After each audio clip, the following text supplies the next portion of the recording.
जिस समाज में राजनीति का कोई सिद्धांत ना हो, जिस समाज में राजनीति का कोई चरित्र ना हो, उस लोकतंत्र को सिद्धांत और चरित्र की राजनीति देने का काम साहब कांशीराम जी ने किया। जाति को खत्म किए बगैर या समाज बनाए बगैर ये चीजें संभव नहीं हो। इसलिए साहब कांशीराम जी ने बहुजन समाज बनाने की प्रक्रिया शुरू की और उसी बहुजन समाज की प्रक्रिया ने इस देश में इतनी बड़ी क्रांति पैदा कर दी। आज आप देख रहे हैं कि देश की कैबिनेट में या मिनिस्ट्री में 19 पिछड़े जाति के, अति पिछड़े जाति के मंत्री आपको वर्तमान केंद्र सरकार में मिलेंगे। 19 एक्सट्रीम बैकवर्ड, अति पिछड़ी जाति के मंत्री केंद्र सरकार में मिलेंगे। लगभग मोटा मोटी ओबीसी और ईबीसी मिलकर 27 मंत्री है। शेड्यूल कास्ट और आदिवासी के मिलकर 20 मंत्री है। तो अभी जो सेंट्रल गवर्नमेंट चल रही है उसमें देश के राजनीतिक इतिहास में इतना ज्यादा पिछड़ों का या अति पिछड़ों का केंद्रीय स्तर पर जो समावेश हुआ, उसका कारण साहब कांशीराम जी ने शुरू की हुई राजनीति है। अगर साहब कांशीराम जी का आंदोलन नहीं होता तो आज इस देश में जो पिछड़े अति पिछड़े जिनको साथ में लेके हिंदुत्व का झोला या डफली बजाई जा रही है, वो दूर दूर तक भी खड़े हुए आपको दिखाई नहीं देते होंगे। याद कर लीजिए अटल बिहारी की सरकार जब पहली बार एनडीए की सरकार बनी, उस सरकार की मिनिस्ट्री उठाकर देख लीजिए और आज की देख लीजिए। हिंदुत्व का नारा उस समय भी था और हिंदुत्व का नारा आज भी है, मगर दोनों में अंतर है। ये जो बदलाव भारत की राजनीति में आया उसकी जड़ साहब कांशीराम जी के द्वारा शुरू किया गया सामाजिक परिवर्तन का आंदोलन। जो ये बात मानते थे कि सत्ता मिले ना मिले, सत्ता रहे ना रहे, सामाजिक परिवर्तन का कारवां आगे निरंतर बढ़ते रहना चाहिए। जो समाज सिद्धांतों को खोकर राजनीति करना चाहता है, जो समाज अधिकारों को खोकर सत्ता लेना चाहता है, उसके पास ना सत्ता बचती है, ना अधिकार बचते, ना सिद्धांत बचते। सिद्धांत विहीनता का दौर इस देश में चलाया गया है।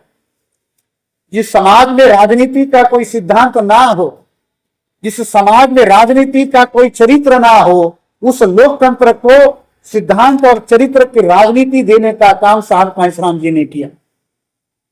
जिस लोकतंत्र के पास, जिस तरीके का लोकतंत्र इस देश में आजादी के बाद खड़ा किया गया, ना उसके पास चरित्र था, ना चेहरा था, ना उसके पास कोई सिद्धांत थे, उस लोकतंत्र को, उस राजनीति को चाल, चरित्र और चेहरा देने का अगर भारत की राजनीति में किसी ने काम किया हो, वो केवल और केवल साहब कांशीराम जी ने किया।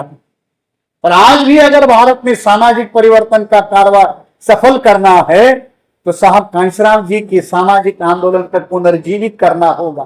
वो कहते थे कि मेरे सपनों का भारत सम्राट अशोका का भारत। साहब कांशीराम जी कहते थे कि मेरे सपनों का भारत कौन सा भारत होगा? वो सम्राट अशोका का भारत होगा।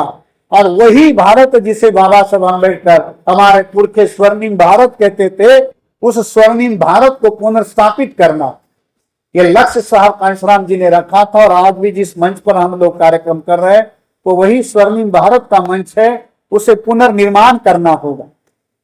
और उसी पुनर्निर्माण करने की दृष्टि से साथियों आज का ये सम्मेलन आयोजित किया। मैं अखंड भारत निर्माण का जो ये कार्यक्रम शुरू किया गया, अखंड भारत राष्ट्रीय एकता परिषद के आयोजक और उस कार्यक्रम के संचालक रविंदर जी और उनके सारे युवा साथी, उन सभी को इस काम के लिए मैं साधुवाद देता हूं कि उन्होंने इस बात के लिए पहल की।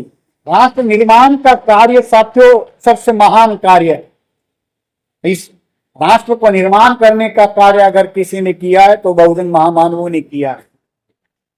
सबसे पहली बात है कि राष्ट्र निर्माण कौन कर सकता है? जो उस राष्ट्र के मूल निवासी है वही उस राष्ट्र का निर्माण कर सकते हैं।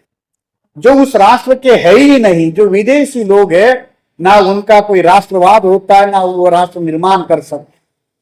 इसलिए भारत में राष्ट्रवाद की बात तो बहुत चलती है, राष्ट्रवाद का नारा भी लगाया जाता है, मगर जब राष्ट्रवाद इजराइल के चरणों में जाकर अपना माथा झुका देता है, राष्ट्रवाद राष्ट्रवाद नहीं रहता।